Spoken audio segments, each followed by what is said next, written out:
Pemirsa, pemerintah akan memperketat aturan perjalanan orang dalam negeri di masa libur akhir tahun. Hal ini untuk mencegah meningkatnya mobilitas warga yang berisiko.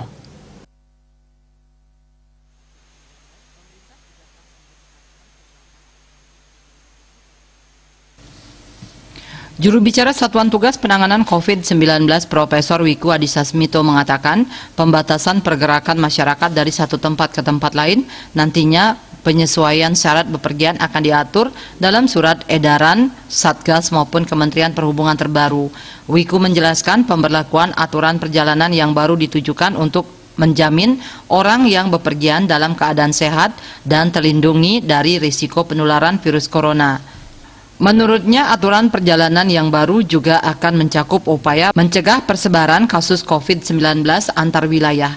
Ia menjelaskan pula bahwa pemberlakuan pembatasan kegiatan masyarakat PPKM level 3 diterapkan di seluruh wilayah Indonesia guna mencegah kemungkinan terjadi lonjakan kasus penularan COVID-19 semasa libur akhir tahun.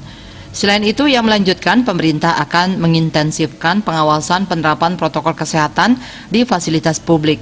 Ini dilakukan untuk menjamin peningkatan kegiatan sosial ekonomi masyarakat di berbagai sektor tetap terkendali dan aman seiring kecenderungan tren mobilitas bolak-balik di masyarakat.